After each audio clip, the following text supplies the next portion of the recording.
The following is a special presentation of Tony Kurre Radio.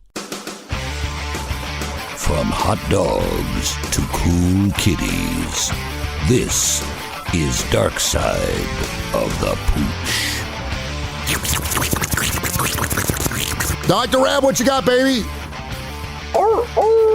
That's what I'm talking about. It is Darkside of the Pooch. You can hear the show every Monday, Tuesday, Wednesday, Thursday, Friday at 7 o'clock every single night, 7 o'clock Central on Tony Kurre Radio. Thanks to thousands of folks who have found us. And, of course, also wherever you get your podcast, Tony Kurre Radio Podcast. Tony Kurre Radio Podcast, or TKR, Kurre with a K. Just search Tony Kurre Radio Podcast. We're on every major podcast platform out there. And listen to Darkside of the Pooch with Dr. Rab Stewart from the Rossbridge Animal Hospital, Rossbridge Vet and, of course, also the Rossbridge Animal Hospital on Facebook. Fantastic. Brought to you by Ed's Pet World down there in Hoover, actually in Homewood, but you can go to the Hoover location and they'll tell you about Ed's Pet World. They do fantastic work down there in beautiful Homewood. They've redone the streets. They've been in business for almost 50 years. Exotic pets. I just went down there and got me an iridescent shark last week. It's fantastic. Seth and Angie and the entire crew are looking for you. They've got every exotic pet you're looking for, including chinchillas. They got a brand new cockatoo, which I posted a couple days ago. The thing sat on my shoulder and talked to me for about 10 or 15 minutes. Unbelievable animals. And of course, he also does lots of toys too. About a 50-50 shot now wherever you go. He's finding toys still packaged up, vintage toys, all-star stuff, Star Wars stuff, you name it. He's got it all covered up. If you find some toys in your attic, go down there and buy, sell, and trade with Ed's Pet World. How you been, man? What's been going on? Starting to cool off a little bit. Have your pooches got the dog crazies yet? My pooches always have the dog crazies. But I recently saw a band who has an animal name, Dinosaur Jr., and so if I keep saying, huh, what, and come again, it's because I'm still deaf from that show. Dinosaur Jr., where was that show at? It was at Saturn. Really? And it was good, huh? It was good. They were supposed to be there in 2020, and they finally made it this year. Good. And it was good. It was worth the wait. It was a packed house at Saturn. I have never heard of Dinosaur Jr. What kind of music they play? Is it kind of a jam band? No, it's heavy stuff. You've heard some of their songs. Yeah. One of them's Feel the Pain. It was real popular in like the early, like kind of mid 90s, kind of grunge scene. Mm-hmm. You know, if anybody out there's heard of another similar band, Pavement. Yeah. Or Stephen Malkmus. They're kind of like a little bit same vein there. All right, excellent. Well, I'll speak extra loud for you. I thought it was just because you were old, but I will speak extra loud for you. Both. Hey, we have not done a show since the Queen passed, and I know that she was a huge corgi person. Any thoughts on the Queen and the fact that she had a corgi in her life at some point? They overlapped from 1933 to 2018. So for 85 years, she had some type of corgi, and her first corgi's name was? William. No, actually, it was Dookie. Dookie, just kind of like the Duke. So she got her first corgi when she was like 10 years old, and she loved corgis. And, of course, she also bred corgis. And I was trying to do a little research to find out if corgis is a royal type of animal. It's not. It's just she just really liked corgis. From that point on, she had no other dog but corgis her entire life. She had 4 corgis when they passed away. 2 of those will live with William, and they haven't decided what they're going to do with the other 2 yet. But any thoughts on the Queen or the fact that she loved animals so much? I mean, I think my initial thought would be, out of all of these corgis that she owned, I'm curious if they were all the same lineage. She like, you know, I would be really interested to know, like, if she had the same gene line from that first one all the way up until the ones that she has now. And corgis do seem to me a little bit uppity. Yeah. They're a little uppity, and I would imagine that the royal family is a little uppity. Mm-hmm. So it was probably a really good match. You're probably right. You may be onto something. When you think about royalty, you think about, I think about maybe a Great Dane, just because of its stature and the fact that it's a large animal. But yeah, I could think of a corgi as certainly a royal animal, but she will sorely be missed, and of course her animals will be taken care of. This is Darkside of the Pooch. You hear it every Monday through Friday, 7 p.m. and wherever you get your podcast. Info at TonyCurryRadio.net. A very important info at TonyCurryRadio.net. All your email questions will be coming your way. Before we get into those mutt mails, though, Dr. Rab Stewart from the Rossburg Animal Hospital, 208-0301, by the way, 208-0301. Saw this really interesting story, and I may be totally throwing a blank here, but I think it's really interesting. Because of climate control, our beaches, not only the water's getting higher and warmer, but our beaches are getting warmer. Does that make sense? Because the sun's beating down on it? Oh, yeah. And do you know what that affects? It affects dogs in some strange way. It does, but it also affects our sea turtles. And I did not realize this because they say hot chicks and cool daddies. If the temperature of the sand is 88.8 degrees or warmer, turtles give birth to females. That's it. At 88.8 degrees, it must be a female. Anything at 81.86 degrees or chillier, cooler, it is a male. And anything in between those temperatures, it could be a mixture of both. And so what's happening, and certainly the last couple of years, because of the climate control and because of the warmth of the sand, almost every turtle in the last couple of years born has been a female. And they're now talking about, we're going to have a problem because you would have to have daddy turtles in order to procreate, continue these turtles out there. It's kind of interesting, right? Well, that's amazing. I learned something today. There you go. That's just mind blowing. Isn't that crazy? I would just assume that it would be totally random, because of the fertilization and the sperm and the egg, and that's mind blowing. Isn't that crazy? So there's a couple of ways to go about this. They can either go in and dig up the eggs they have and try to bury them lower so the sand is cooler, which is probably not going to work, obviously. Or they got to figure out a way to procreate male turtles and get them back into the situation in order to have more sea turtles, because there's plenty of sea turtles now. They've done a great job. If you've ever been down the beach and you've seen these little cascading little areas where there are fences up and stuff, and stay away from these areas, and seeing sea turtles obviously is really, really cool down the beach, but certainly at that temperature. My question to you are there any temperature variations that have anything to do with anything when it comes to dogs or cats?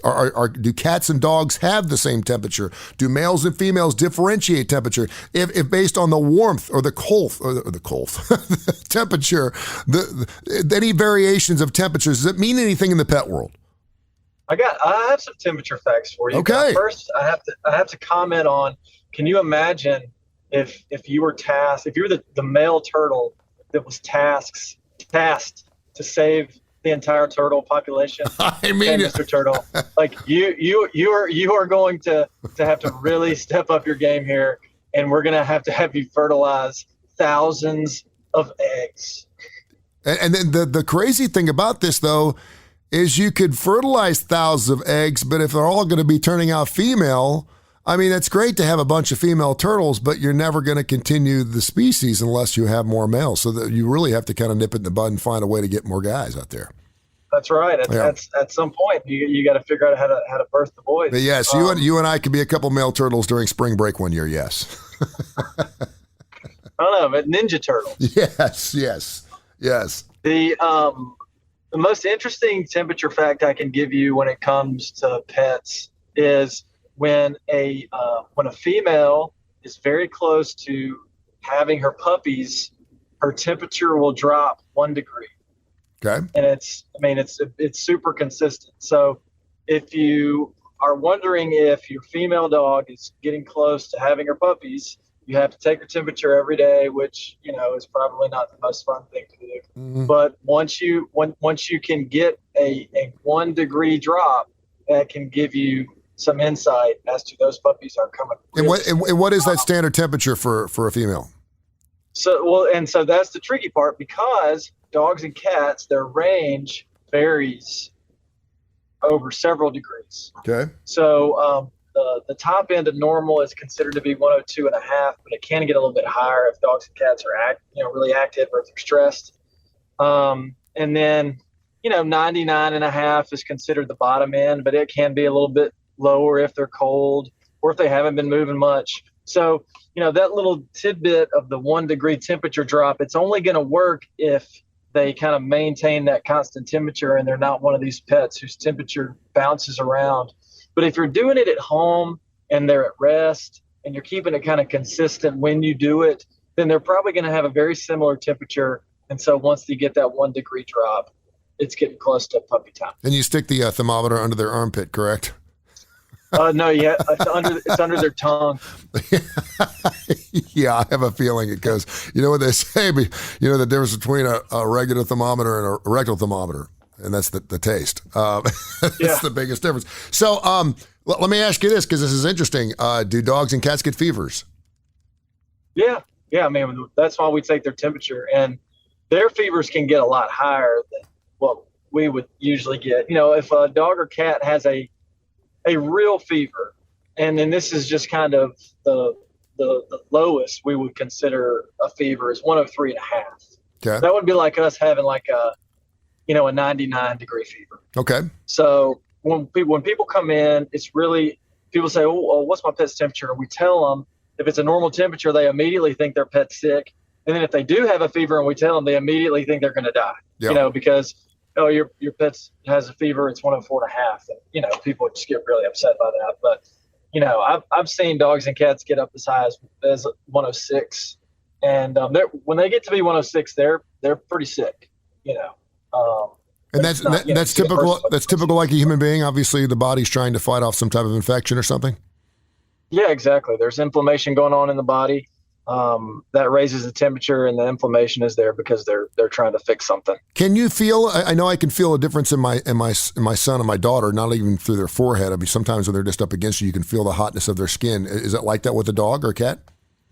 You can feel it, but you have to be careful, because since dogs and cats, they run hotter than we do almost all the time. Yeah.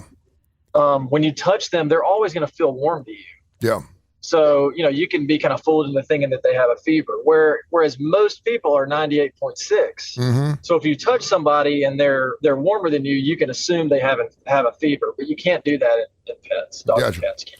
Darkside the Pooch with Dr. Rab Stewart, the Rossbridge Animal Hospital. Super busy man. Always has time for Tony Kurre here on Tony Kurre Radio and Darkside the Pooch. We do the show every single week. Fresh new shows. It airs at 7 o'clock. Perfect right after dinner to listen to some great pet news. We have some funny stories we do as well right here with Dr. Rab. His number is 205-208-0301 at Rossbridge Vet on Twitter, the Rossbridge Animal Hospital on Facebook. And, of course, you can also go to info@tonykurreradio.net if you have any questions or emails for us. And find us on your favorite podcast platform. We have, I would probably say 70 or 80 different shows you could listen to, and every one of them is different, so it's great. We got some mutt mail for you, and this is a perfect question because I guess it was last Friday night, Frisco, my Havanese, got out of the house. It started to storm, and normally when it storms, he acts kind of strange, and I gave him some of the anxiety medicine that you gave me, and he must have slipped out underneath my feet. I didn't even realize it, so I go back in the house. I realize he's not there. I'm looking behind the toilet. I'm looking in the tub, all the places he usually hides. I can't find him,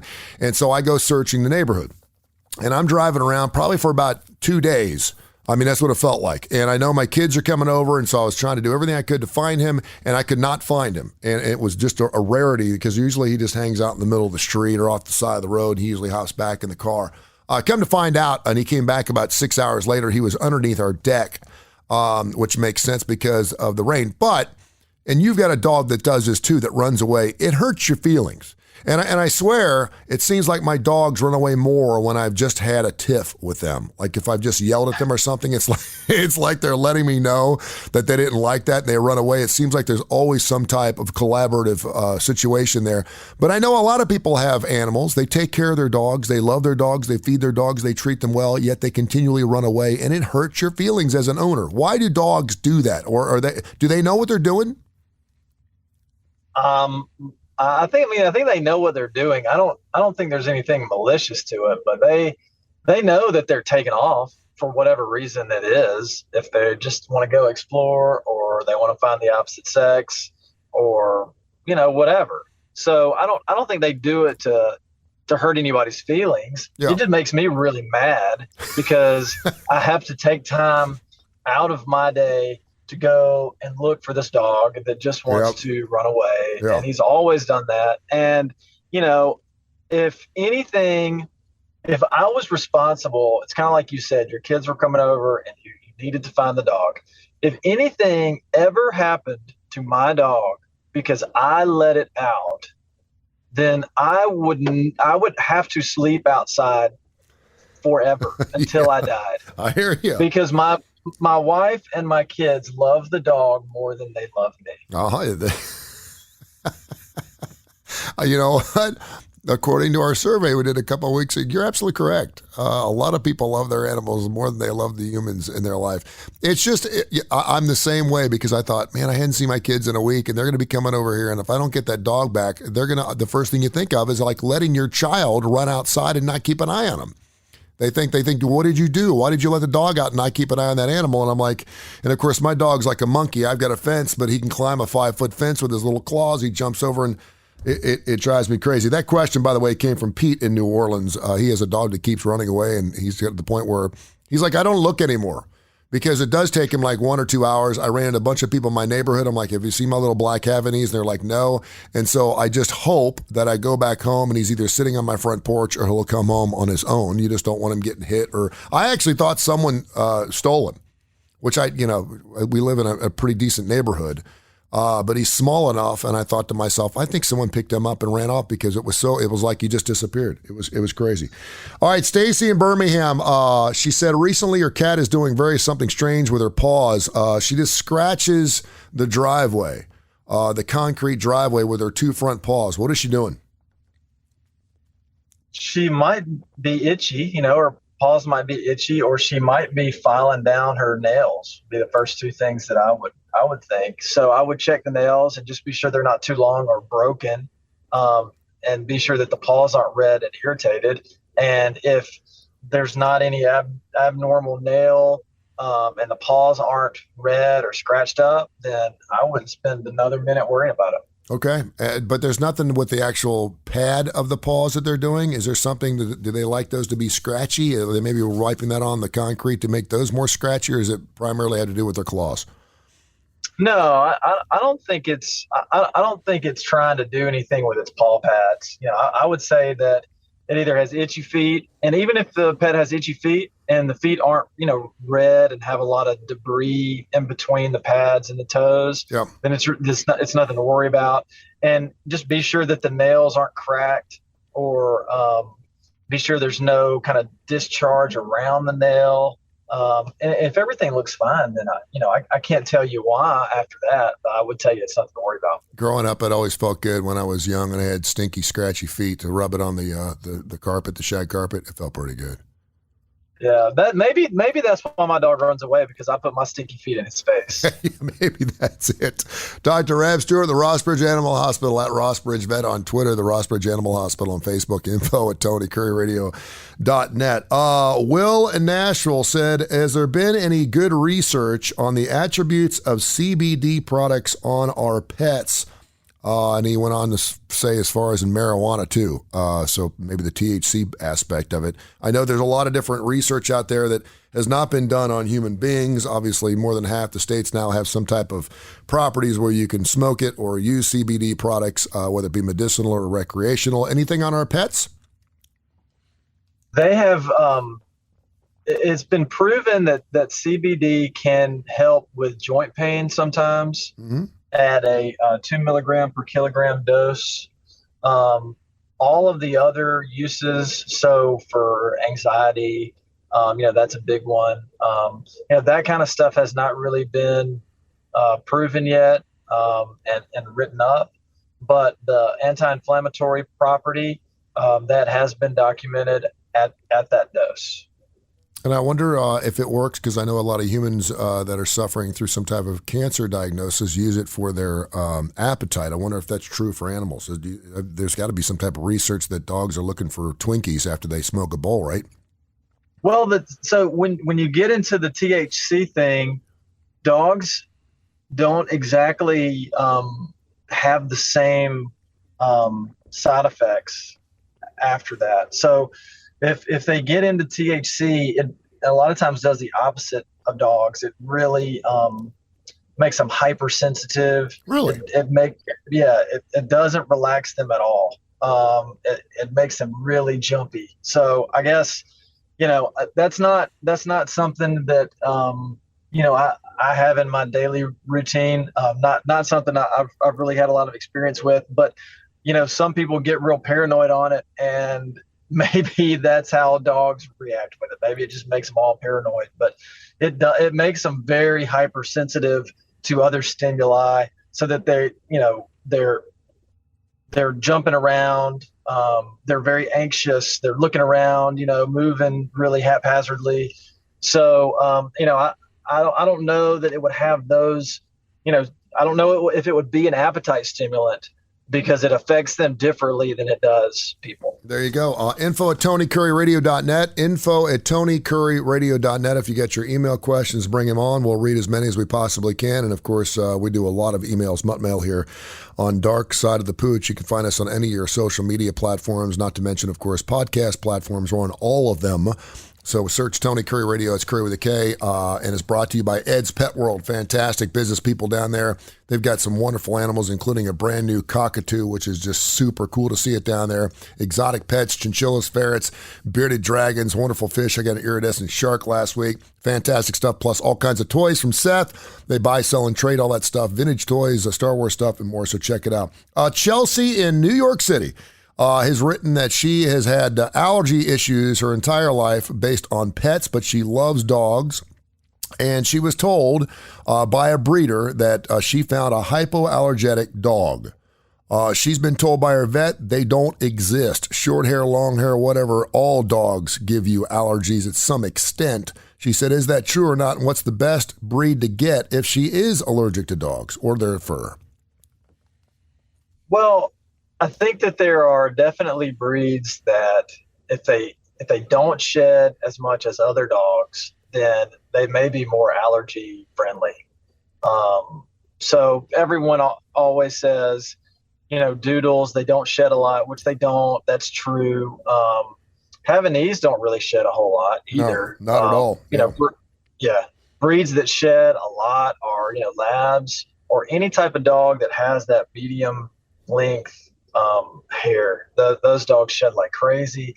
The thing about allergies in pets, and I'm not allergic to dogs or cats, but I am allergic to pollen. Yeah. And the thing that gets a lot of people, so they may not be necessarily allergic to the dog or cat, but what they are allergic to are things outside.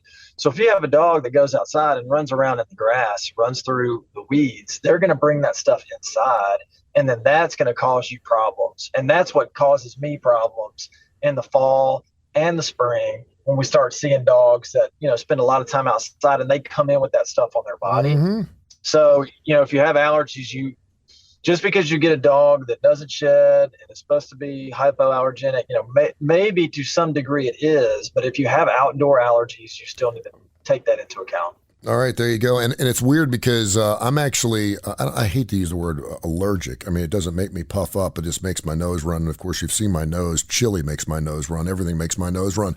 But cats, if I'm around a cat for a little while, it'll start knocking me out. Dogs, not so much. So obviously the fur is a little different. Jan in Jackson. Well, let me give you an interesting thing with cats. So most people, when they're allergic to cats, they're allergic to the saliva of the cat. So cats are always grooming themselves, and people are allergic to the saliva. Really? And there is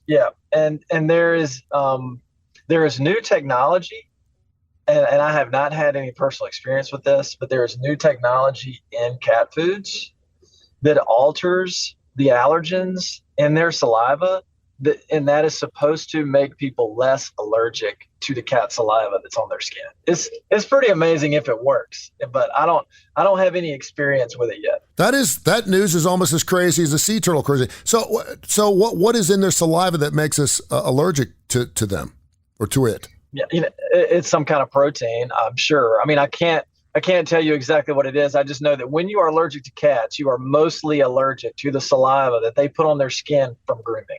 That is incredible. Info at TonyCurryRadio.net. Your email questions here. Darkside the Pooch, 7 o'clock every Monday through Friday, wherever you get your podcast.